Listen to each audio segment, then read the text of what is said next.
সবাই সফল হতে চায়, কিন্তু কয়জন পারে?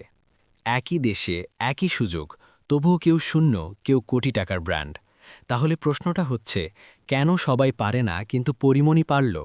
ভিডিওটা শেষ পর্যন্ত দেখুন, কারণ আজ আপনি এমন কিছু জানতে যাচ্ছেন যা আপনার জীবনও বদলে দিতে পারে। পরিমণি একদিনে তৈরি হয়নি।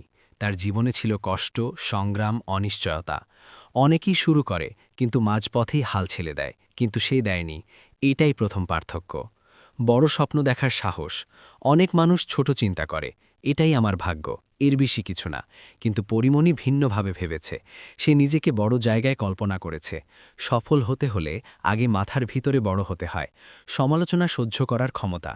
যত বড় হবে তত বেশি সমালোচনা আসবে।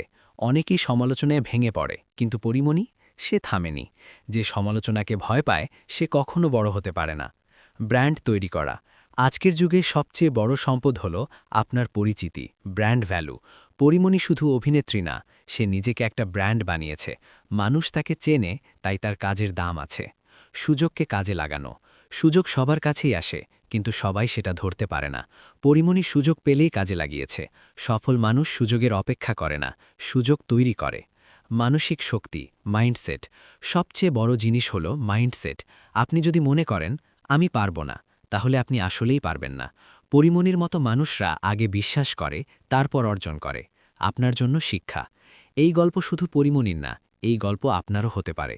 আজ থেকে যদি আপনি বড় স্বপ্ন দেখেন, সমালোচনাকে ভয় না পান, নিজের ভ্যালু তৈরি করেন, তাহলে আপনিও পারবেন। মনে রাখবেন, সফলতা কপালের না, সিদ্ধান্তের ফল। আপনি কি প্রস্তুত নিজের জীবন বদলাতে? কমেন্টে লিখুন, আমি পারব। আর ভিডিওটি শেয়ার করুন, যাতে আরও মানুষ অনুপ্রাণিত হয়। ফায়ার।